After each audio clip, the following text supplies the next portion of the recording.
ನಮಸ್ಕಾರ ಸ್ನೇಹಿತರೆ, ಸಿಂಪಲ್ ಆಗಿ ಒಂದು ಅಡುಗೆಗೆ ಸ್ವಾಗತ. ಇವತ್ತು ಮಾವಿನಕಾಯಿ ಗೊಜ್ಜು ಮಾಡ್ತಾ ಇದ್ದೀನಿ. ಸುಮಾರು 3-4 ದಿನ ಇಟ್ಕೊಂಡು ತಿನ್ಬೋದು. 2 ದಿನ ಹೊರಗಡೆ ಮತ್ತು 2 ದಿನ ನೀವು ಫ್ರಿಜ್ಜಲ್ಲಿ ಇಟ್ಕೊಂಡು ತಿನ್ನಬೇಕಾಗತ್ತೆ. ತುಂಬ ಚೆನ್ನಾಗಿರುತ್ತೆ. ಹೆಸರು ಕೇಳಿದ್ರೇ ಬಾಯಲ್ಲಿ ನೀರು ಬರುವಂಥದ್ದು. ಹೇಗೆ ಮಾಡೋದು ಅಂತ ನೋಡೋಣ. ಒಂದು ಪ್ಯಾನ್ ತೊಗೊಂಡಿದ್ದೀನಿ. ಅದಕ್ಕೆ 1 ಸ್ಪೂನ್ನಷ್ಟು ಉದ್ದಿನಬೇಳೆ, ಅರ್ಧ ಸ್ಪೂನ್ನಷ್ಟು ಕಡಲೆಬೇಳೆ, 6-7 ಕಾಳು ಮೆಂತ್ಯ ಸಾಕು, ಜಾಸ್ತಿ ಬೇಡ. ಇದಿಷ್ಟನ್ನು ಸಣ್ಣ ಊರಿನಲ್ಲಿ ಚೆನ್ನಾಗಿ ಹುರ್ಕೋಬೇಕು. ಹಸಿ ವಾಸನೆ ಎಲ್ಲ ಸಂಪೂರ್ಣವಾಗಿ ಹೋಗಬೇಕು. ಇದು ಅರ್ಧ ಮುಕ್ಕಾಲು ಆಗಿದೆ ಅಂತಾದರೆ ನಾನಿಲ್ಲಿ 1 ಸ್ಪೂನ್ನಷ್ಟು ಕೊತ್ತಂಬರಿ ಬೀಜ ಸೇರಿಸ್ಕೊತಾ ಇದ್ದೀನಿ. ತಿರ್ಗಾ ಹುರ್ಕೊಳ್ಳೋಕ್ಕೆ ಶುರು ಮಾಡೋಣ. ಇದು ಕೂಡ ಒಳ್ಳೆ ಘಮ್ ಅಂತ ವಾಸನೆ ಬರಬೇಕು. ಅದರ ತನಕ ಹುರ್ಕೋಬೇಕು ಇದನ್ನು. ಈಗ ಇದಕ್ಕೆ 4 ಬ್ಯಾಡಗಿ 2 ಗುಂಟೂರು ಹಾಕ್ಕೋತಾ ಇದ್ದೀನಿ. ಅಂದರೆ ಎಷ್ಟು ಪ್ರಮಾಣದಲ್ಲಿ ನಾನು ಗೊಜ್ಜು ಮಾಡ್ತಾ ಇದ್ದೀನಿ ಅಷ್ಟಕ್ಕೆ ಈ ಖಾರ ಸಾಕು. ನಿಮಗೆ ಖಾರ ತುಂಬ ಬೇಕು ಅಂತಂದರೆ ಇನ್ನೊಂದು ಗುಂಟೂರನ್ನ ಸೇರಿಸ್ಕೋಬೋದು.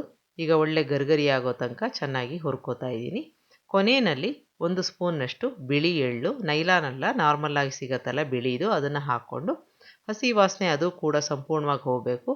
ಎಲ್ಲ ಹುರ್ಕೋಬೇಕು. ಅದಾದಮೇಲೆ ಸ್ವಿಚ್ ಆಫ್ ಮಾಡಿ ಆರಕ್ಕೆ ಬಿಡೋಣ. ಈಗ ಅದೇ ಪ್ಯಾನ್ಗೆ ಅರ್ಧ ಸ್ಪೂನ್ನಷ್ಟು ನಾನು ಎಣ್ಣೆ ಹಾಕ್ಕೊಂಡು 2 ಮೀಡಿಯಮ್ ಸೈಜಿನ ಮಾವಿನಕಾಯಿ, ಹಣ್ಣಾಗಿರಬಾರ್ದು, ಕಾಯಾಗಿರಬೇಕು, ಅದನ್ನು ಕಟ್ ಮಾಡಿಕೊಂಡು ಚೆನ್ನಾಗಿ ತೊಳೆದು ಕಟ್ ಮಾಡಿಕೊಂಡು 2 ನಿಮಿಷ ಇದನ್ನು ಎಣ್ಣೆಯಲ್ಲಿ ಬಾಡಿಸ್ಕೊತಾ ಇದ್ದೀನಿ. ಜಾಸ್ತಿ ಏನು ಬಾಡಿಸ್ಕೊಳ್ಳೋದು ಬೇಡ. ತುಂಬ ಹುಳಿ ಇರಬೇಕು ಅಂಥದ್ದೇ ಕಾಯಿ ತೊಗೋಬೇಕಾಗತ್ತೆ. ಇಲ್ಲಾಂತಂದರೆ ಕರಗೋಗುತ್ತೆ ಕುದೀತಾ ಗೊಜ್ಜು. ಈಗ ಇದಕ್ಕೆ ಅರ್ಧ ಸ್ಪೂನಷ್ಟು ಅರಿಶಿನ, ಅರ್ಧ ಗ್ಲಾಸಷ್ಟು ನೀರು ಹಾಕ್ಕೊಂಡು 2 ನಿಮಿಷ ಇದನ್ನು ಬೇಯಿಸ್ಕೋಬೇಕಾಗತ್ತೆ. ಅಷ್ಟೊತ್ತಿಗೆ ಆ ಮಸಾಲೆ ಎಲ್ಲ ತಣ್ಣಗಾಗಿರುತ್ತೆ. ಅದನ್ನು ನಾವು ರುಬ್ಕೊಂಡು ಬಿಡೋಣ.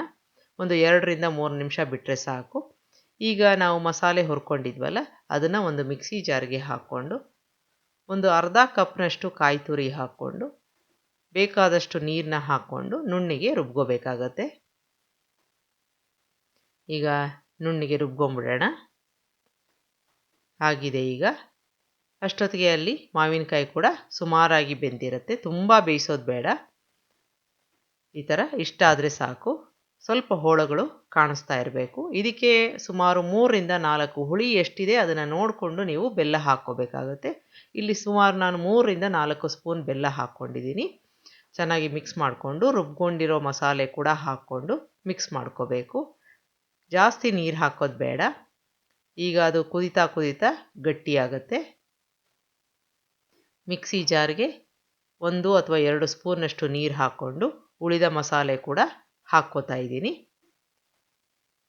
ಈಗ ಹಾಕ್ಕೊಂಡು ಕುದಿಯೋಕ್ಕೆ ಬಿಡಬೇಕು. ಸಣ್ಣ ಊರಿನಲ್ಲಿ ಗಟ್ಟಿ ಆಗ್ತಾ ತಳ ಹತ್ತೋ ಚಾನ್ಸಸ್ ಇರುತ್ತೆ. ಹಾಗಾಗಿ ಸ್ವಲ್ಪ ಕೈ ಆಡಿಸ್ಕೋಬೇಕಾಗತ್ತೆ. ಈಗ ಚೆನ್ನಾಗಿ ಮಿಕ್ಸ್ ಮಾಡ್ಕೊಂಡಿದ್ದೀನಿ.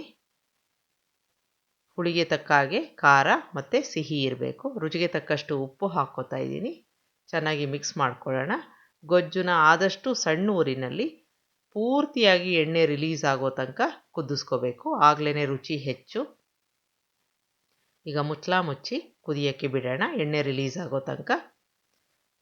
ಈಗ ನೋಡಿ ಎಣ್ಣೆ ಎಲ್ಲ ತೇಲ್ತಾ ಇದೆ ಮೇಲ್ಗಡೆ.